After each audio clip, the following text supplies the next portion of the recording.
Bonjour à tous, ravi de vous retrouver dans Smart Job, votre rendez-vous emploi RH Management, débat, analyse, expertise et vos rubriques habituelles évidemment. Bien dans son job. Aujourd'hui, prendre soin des managers. Bah oui, il faut prendre soin des managers et c'est ce que va nous dire Clara Lévy-Leparquier. Elle est CEO de MTH Conseil, elle va tout nous expliquer. Le grand entretien, oser recruter des réfugiés et des primo-arrivants. Oui, il faut le faire et Théo Skubla va nous en parler. Il est fondateur de Each One. Il a fait une grande école, a travaillé dans le privé, comme on dit, et a décidé de faire un pas de côté pour accompagner ces réfugiés. On en parlera avec lui. Et enfin, dans Fenêtre sur l'emploi, former des financiers pour la transition environnementale et sociale. Stéphanie Capdeville, fondatrice de Renaissance. Jeu de mots, conseil sera notre invité à la fin de notre émission. Voilà le programme. Tout de suite, c'est bien dans son job.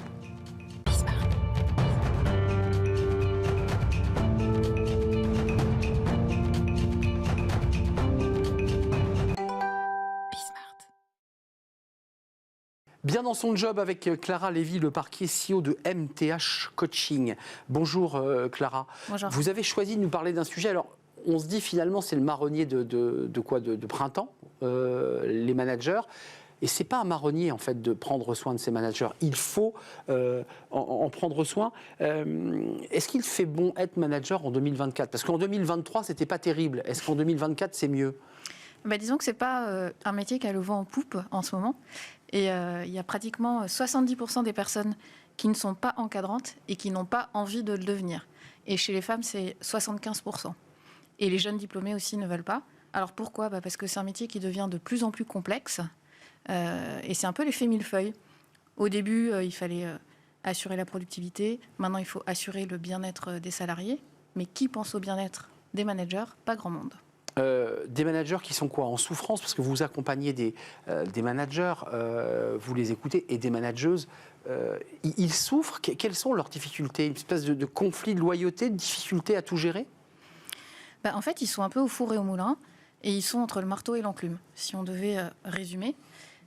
Il y a la direction qui veut qu'ils soient performants, les collaborateurs qui veulent de l'équilibre, du bien-être. Et de l'écoute. Et de l'écoute, et de la bienveillance, évidemment. Et tout ça est très normal, mais c'est compliqué pour une seule et même personne.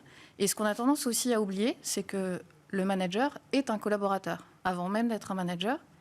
Et souvent, quand il est accompagné sur sa casquette uniquement managériale, alors que finalement, il a aussi ses propres difficultés dans l'entreprise, et il faut aussi savoir les accompagner sur ça. Il y a un petit cœur qui bat derrière l'image ou la carapace du manager.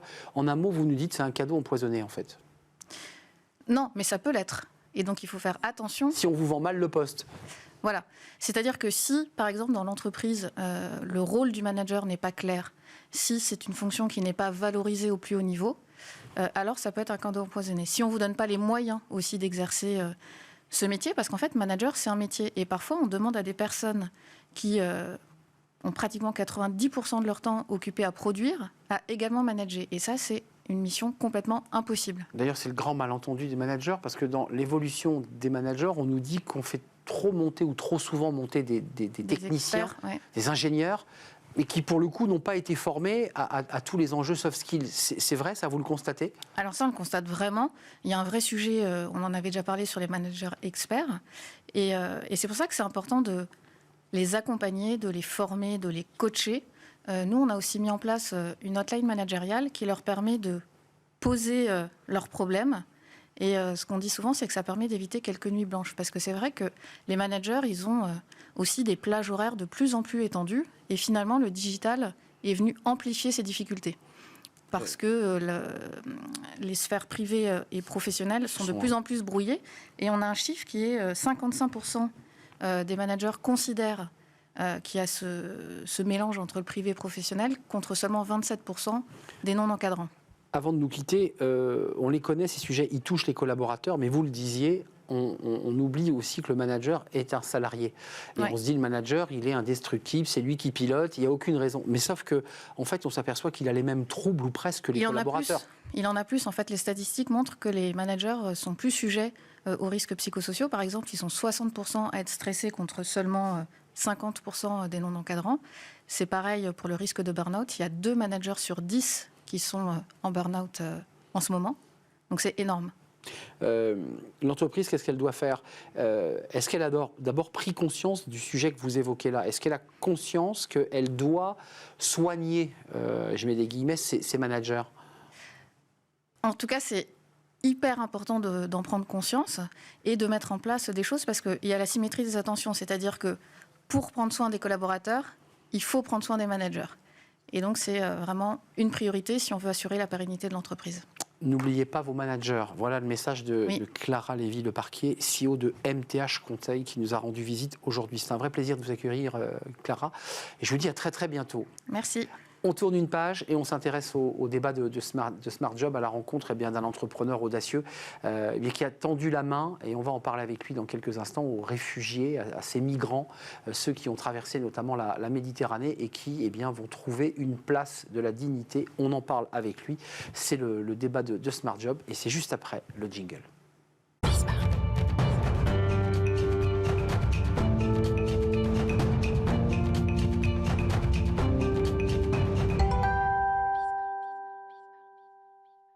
Le débat de Smart Job avec un grand entretien aujourd'hui pour parler emploi et pour parler aussi insertion sociale. Et j'accueille Théo Skubla. Bonjour Théo. Bonjour. Je suis très heureux de vous accueillir. Alors, vous êtes le fondateur d'Each One. On va le découvrir, vous avez un petit accent toulousain. Vous avez fait de très belles études parce que vous avez fait classe prépa Louis le Grand, intégré ESCP. Bon, belle école de commerce, et on se dit que vous auriez pu finir dans les plus belles entreprises du CAC. Et non, parce que vous avez fondé Each One. D'abord, Each One, qu'est-ce que c'est? Et qu'est-ce qui fait que vous n'avez pas, vous aussi, un parcours classique et que vous avez choisi de faire un pas de côté? Je dirais qu'on a une chance déjà, c'est qu'on travaille avec les plus belles entreprises du CAC. Pourquoi aujourd'hui pour une mission qui nous porte au quotidien, c'est de permettre aux personnes réfugiées, aux nouveaux arrivants, de retrouver un emploi durable à la hauteur de leurs compétences, qui plus est si possible. Avec aussi cette conviction qui nous porte aujourd'hui, c'est qu'en France, quand on parle de réfugiés, de nouveaux arrivants, il y a deux grands groupes de personnes, ceux qui veulent les aider les pauvres et ceux qui n'en veulent pas des pauvres, mais toujours les pauvres. Alors qu'en réalité, il y a une troisième voie pour nous qui rassemble toutes les personnes qui sont convaincues, comme nous, que quelle que soit leur conviction, quelle que soit leur qualification de départ, peu ou très qualifiés, quelle que soit leur origine, les personnes réfugiées, les nouveaux arrivants, ils représentent un potentiel insoupçonné, en tout cas duquel la société n'a pas pris la mesure. C'est ça qu'on veut révéler, c'est ce qu'on fait au quotidien en formant les personnes et en facilitant leur recrutement auprès de grands groupes partenaires. Alors on va parler de l'organisation, de la manière dont, j'allais dire, vous sourcez, parce que la grande difficulté, c'est d'aller les chercher, ces réfugiés. Alors vous dites quoi? Migrants? Vous dites réfugiés? C'est quoi les mots? De réfugiés, de nouveaux arrivants. Nouveaux arrivants, c'est le mot en réalité le plus générique. Oui. Ça décrit moins le statut des personnes que leurs conditions. C'est-à-dire que des personnes qui sont arrivées il n'y a pas longtemps en France, qui ont le droit de travailler, qui, en revanche, doivent attendre malgré ça jusqu'à 10 ans pour retrouver un emploi stable. Et donc, alors qu'on sait qu'à côté, il y a, on prend les chiffres de 2023 par exemple, plus de 3 millions de recrutements en termes de projets, dont la moitié sont jugés difficiles ou en tension par les recruteurs. Donc on sait qu'il y a deux mondes qui sont appelés à se rencontrer au bénéfice de tous, au bénéfice des entreprises qui recrutent, au bénéfice des personnes qui trouvent un job qui leur apporte stabilité dans leur vie perso et professionnelle. Et malgré tout, cette rencontre ne se fait pas pour plein de raisons. Et nous, on est là pour lever les freins. On va y venir. Votre histoire, c'est quoi? Parce que je le redis, excusez-moi, j'ai envie de savoir un peu qui vous êtes dans les grands entretiens. On a un peu plus de temps pour... ce que vous nous dites là, il y a quand même un message très fort, j'allais dire presque un message politique avec un grand P. C'est une forme de réconciliation, finalement, de monde qui se tourne le dos. C'est important que vous parliez de réconciliation et de fierté, parce que effectivement, moi je suis originaire du sud-ouest de la France, comme vous l'avez souligné. Je suis petit-fils d'immigrés italiens. Et j'ai grandi dans un cadre dans lequel mes grands-parents m'ont expliqué non seulement à quel point avait été difficile leur intégration en France, ils sont arrivés pendant la Seconde Guerre mondiale, Seconde Guerre mondiale pour se réfugier, et à quel point ils étaient frustrés encore aujourd'hui de ne pas avoir pu être la personne qui souhaitait être, et toujours de me rappeler... Par leur statut d'étranger. Par leur statut d'étranger qui les a limités, qui leur a pas permis, aussi pour des raisons économiques, de faire les études qu'ils voulaient, d'être les macaronis de service. C'est des mots que j'ai entendus. Ça nous marque quand on est petit, quand on entend ça. Et quand, en particulier, votre grand-mère vous dit, et vous rappelle, toujours un peu comme voilà, une façon de rappeler le déterminisme auquel on est confronté. Tu sais, Théo, dans notre famille, nous sommes sommes des petites gens, et les petites gens, ça doit rester discret. Ouais. Moi, ça m'a révolté. Le reste, ouais, c'est ça. Moi, ça m'a révolté, et c'est hors de question, en réalité, que cette assignation à résidence, ce déterminisme soit maintenu. Théo, l'action que vous menez, elle est d'insertion sociale, elle redonne de la dignité, elle redonne du sens aux vies de ces hommes en grande partie, mais aussi des femmes, on y reviendra peut-être. Un mot sur le droit, parce que ça c'est un sujet évidemment qui vous touche et qui vous heurte et qui vous impacte. On a eu des invités sur ce plateau qui nous disaient, nous on aimerait recruter des réfugiés, des migrants, des nouveaux arrivants pour les questions de sécurité, l'accueil au JO, impossibilité, il faut avoir 3 ans de séjour ou 5 ans d'ailleurs sur le territoire, ils demandent à revenir à 3. Est-ce qu'on est encore aujourd'hui un peu frileux et restrictif sur le plan du droit? Est-ce qu'on pourrait aller un peu plus loin? Oui, clairement. Aujourd'hui, déjà, ce qu'il faut savoir, c'est que les personnes qui sont réfugiés, qui sont nouveaux arrivants avec titre de séjour, en tout cas que nous accompagnons, ont le droit de travailler. Il faut le redire, ils ont le droit de travailler. Et une personne qui est sous la protection internationale, qui est bénéficiaire de la protection internationale, est recrutable de n'importe quelle, de la même manière qu'une personne née en France. Donc, il n'y a pas de difficulté administrative. Donc, c'est en général une fausse excuse.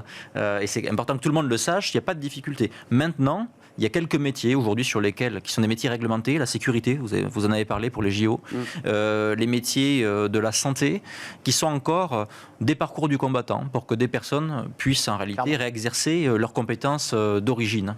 L'organisation d'Each One, c'est plusieurs milliers, 1500 associations qui maillent un territoire et qui, j'allais dire, parce que les personnes dont vous vous occupez, il faut le préciser, certaines n'ont pas forcément de logement, n'ont pas forcément d'accès à la Sécu, sont des gens coupés du monde.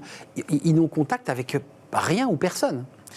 Effectivement, il y a différents niveaux de ce qu'on appelle de freins périphériques à l'emploi, c'est-à-dire des mots compliqués pour dire que les personnes, quand elles n'arrivent pas effectivement à se loger, qu'elles ont des problèmes de santé ou de garde d'enfants, elles ne peuvent pas suivre la formation qu'on met en place ou rester en emploi par la suite.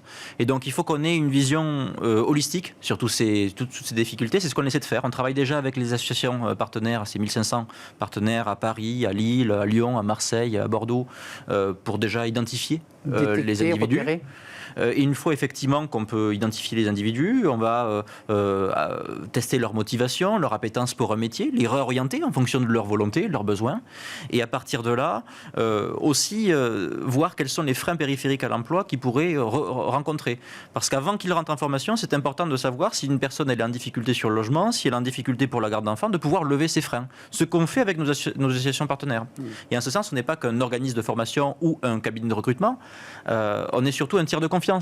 Tant pour les entreprises qui, quand elles recrutent quelqu'un, savent que la personne elle a été préformée avant d'être recrutée et que la personne a été aussi accompagnée sur les freins périphériques. Voilà. Mais aussi pour les personnes qui retrouvent de la stabilité dans leur vie perso aussi grâce à cela. D'un point de vue pratique, les personnes sourcées, identifiées, repérées, motivées, parce qu'il faut quand même qu'elles soient aussi motivées, vont être prises en charge dans un programme de formation.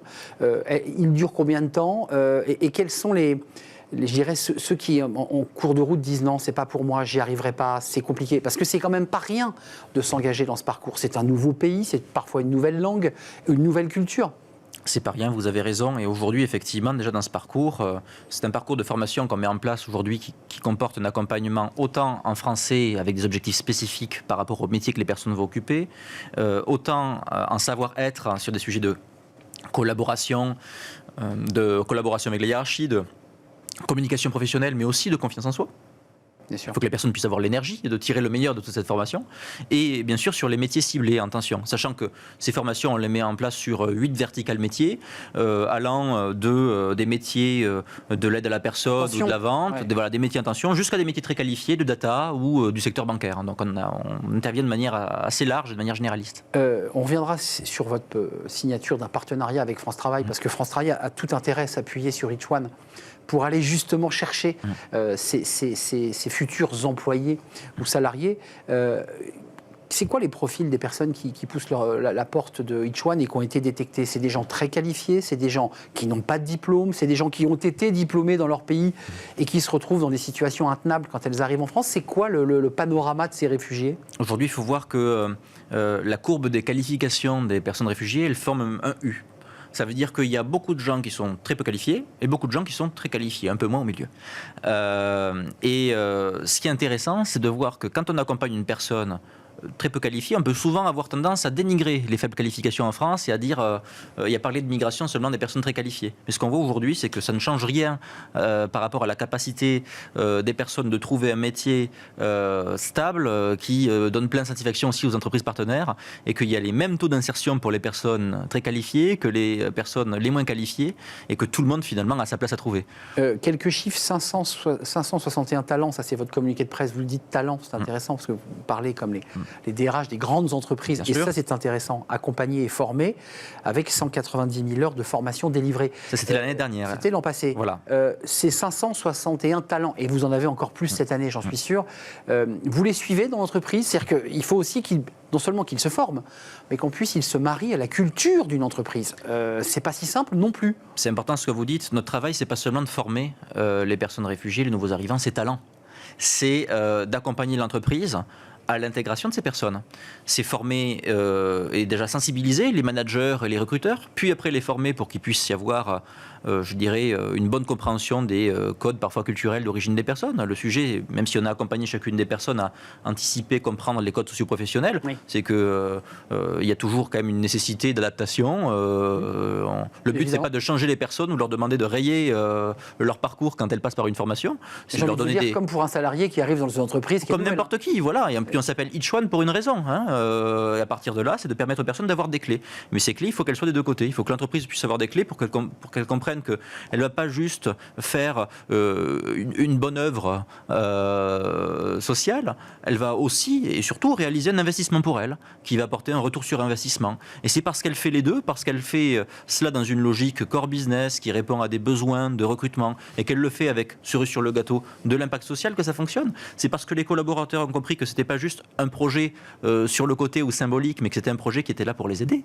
eux les premiers, que les managers se saisissent pleinement du projet et accompagnent ces personnes dans le succès. Donc cet accompagnement des candidats, nous on le poursuit aussi quelques mois après la formation, oui. mais c'est surtout par le biais des managers qu'on s'assure qu'il y a une bonne prise de relais. Un mot sur l'enjeu, parce qu'on a démarré par ce sujet quand même. On vous regarde comment au MEDEF, on vous regarde comment dans les organisations patronales, parce que souvent elles viennent sur notre plateau et disent mais on a des pénuries dans la restauration, dans l'aide à la personne, on ne trouve pas les métiers de maçon, on galère chez les bouchers. Elles vous tendent les bras ou vous sentez que c'est finalement assez compliqué malgré tout ? J'ai envie de donner une réponse optimiste en disant que ça bouge, parce que vous parliez du MEDEF. Parce que ça ne bougeait pas avant. On travaille avec le MEDEF aujourd'hui, qui est de plus en plus pragmatique sur le sujet, avec des entreprises et des dirigeants qui font partie de ce mouvement, mais aussi avec Impact France de l'autre côté, des entreprises effectivement en transition, mais pas que. Ce qui est important, c'est qu'aujourd'hui, et on le voit à travers nos partenaires, on a accompagné depuis notre création 3000 personnes en emploi durable. C'est 1000 personnes qui seront formées, accompagnées dans 400 000 heures de formation juste cette année. Et on fait ça auprès de 55 grands groupes partenaires. Ces grands groupes partenaires, ils n'ont pas tous forcément envie de militer pour la cause qu'on défend. Ce n'est pas d'ailleurs ce qu'on leur demande. Et c'est là où on voit que ça bouge. C'est-à-dire qu'aujourd'hui, on arrive à parler à un cercle plus large que le cercle des convaincus, qui est un cercle aussi de ceux qui veulent, entre guillemets, tirer leur épingle du jeu parce qu'ils ont compris qu'ils ne pouvaient pas exister demain s'ils n'accédaient pas et s'ils ne s'ouvraient pas à l'ensemble des talents disponibles. D'ailleurs, parce qu'il y a cette pénurie terrible qui touche depuis le Covid. Nécessité fait loi. Tous ces secteurs. En termes de financement, c'est quoi ? C'est des financements publics, c'est la philanthropie. Et si vous nous regardez et que vous dites, moi j'y crois, on vous aide, vous avez une fondation, comment ça marche ? Alors aujourd'hui, on a un modèle économique qui nous permet presque entièrement de nous autofinancer. C'est-à-dire qu'on accompagne des entreprises qui vont payer en fonction des verticales métiers un petit forfait. Le plus gros de notre modèle économique, il passe par la formation professionnelle. C'est-à-dire qu'à la demande des entreprises, on peut préformer des personnes avant embauche à condition effectivement d'engagement d'embauche. Et ce faisant, ça permet effectivement de financer la formation. Et c'est vertueux. Donc c'est vraiment une utilisation de dépenses publiques. Et c'est pour ça qu'on travaille avec France Travail, qui permet effectivement d'abonder au financement de la formation, mais dans un cadre dans lequel on a une certitude de retour à l'emploi. Et donc effectivement, l'État est un partenaire. C'est pas tant des subventions que des marchés publics ou de droit commun. Et dans ce cadre-là, c'est intéressant parce qu'on a montré notamment à nos partenaires publics que chaque fois qu'on dépense 1 euro, on fait économiser 3,40 € à l'État. Pourquoi ? Parce que les personnes qui sont RSA ne touchent plus le RSA par la suite, parce que les personnes qui sont dans les centres d'hébergement d'urgence peuvent se reloger, parce qu'elles ont un meilleur pouvoir d'achat, etc. Et un mot, ça c'est très intéressant, ce modèle vertueux qui fait que tout le monde s'y retrouve et gagnant-gagnant. Les retours des entreprises, parce que vous nous dites on continue à les suivre. Alors là, vous avez déjà un premier tableau de bord, 561, vous en aurez plus l'an prochain. Qu'est-ce qu'on vous dit sur l'attitude de ces personnes qui entrent dans l'entreprise? Qu'est-ce qu'en disent les managers? Alors, ce qu'en disent les managers, c'est qu'ils sont surtout étonnés par leur motivation. Et c'est pas tant une question d'une personne qui va plus ou moins performer. Non, les personnes, elles font le travail. Le retour, c'est pas les personnes que vous nous avez redirigées sont plus performantes ou moins performantes. Non, ni l'un ni l'autre. Le sujet, en revanche, c'est qu'elles ont une motivation et que cette motivation, elle est contagieuse et que ça a un impact positif sur les équipes. Et que par ailleurs, ce sont des personnes, par exemple sur certains métiers, on le voit dans le retail ou dans la grande distribution, sur les métiers de vente dans la grande distribution, on a des personnes qui passent en moyenne 2 fois plus la période d'essai dans ces entreprises que des personnes qui sont recrutées par les propres moyens de l'entreprise. Parce qu'on les a accompagnés, mais aussi parce qu'il y a de la motivation. De l'engagement et effectivement de la contagion. Ça, c'est intéressant parce qu'on a aussi beaucoup d'invités qui nous disent on a un vrai problème d'engagement de nos collaborateurs. Et vous le savez, ça peut permettre d'y répondre. Ce sont finalement ces nouveaux arrivants, ces réfugiés, finalement des moteurs. Merci de nous avoir rendu visite. C'est un vrai plaisir de vous accueillir, Théo Skubla. Merci pour l'invitation. Fondateur d'Each One, fondé en 2015, c'est ça? Absolument. 2015, avec des milliers là, de talents. Cette année, combien avant de nous quitter? 1000 personnes seront formées et accompagnées en emploi cette année et 3000 depuis qu'on existe. Donc on est en pleine accélération. Il y a beaucoup à faire. J'avais raison. La route est devant nous. Des milliers. Et la route est devant vous, en effet, avec tous les enjeux migratoires et toutes ces personnes qu'on croise dans les rues et qui sont évidemment souvent en grande difficulté. Absolument. Merci, c'était un vrai plaisir. On tourne une page, direction fenêtre sur l'emploi et j'accueille mon invité.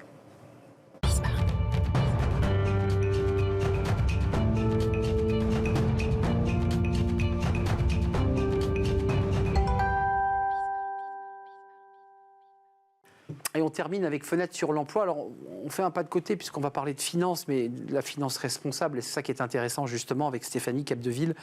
Bonjour Stéphanie. Bonjour. Vous êtes fondatrice de Renaissance. Alors, il faut voir le mot écrit, évidemment. Ce n'est pas la période de notre histoire, c'est un jeu de mots. Renaissance Conseil. D'abord, un petit mot, c'est presque un peu votre histoire parce que vous étiez dans la finance auparavant. Absolument, j'ai passé 22 ans sur les marchés financiers et j'ai passé 15 ans à porter la finance responsable et du coup j'ai eu envie d'embarquer ce sujet dans la création de mon entreprise. C'est un pas de côté tout en restant dans le secteur qui est votre passion. C'est quoi la finance responsable? Ça veut dire de flécher des investissements, d'accompagner et de recruter des personnes qui vont avoir cette démarche de dire mais je ne vais pas investir dans le pétrole, je vais plutôt investir dans le recyclage? C'est surtout la prise de conscience que les enjeux environnementaux et sociaux, ce n'est pas des enjeux à côté, mais des enjeux qui sont aussi importants aujourd'hui que les enjeux financiers.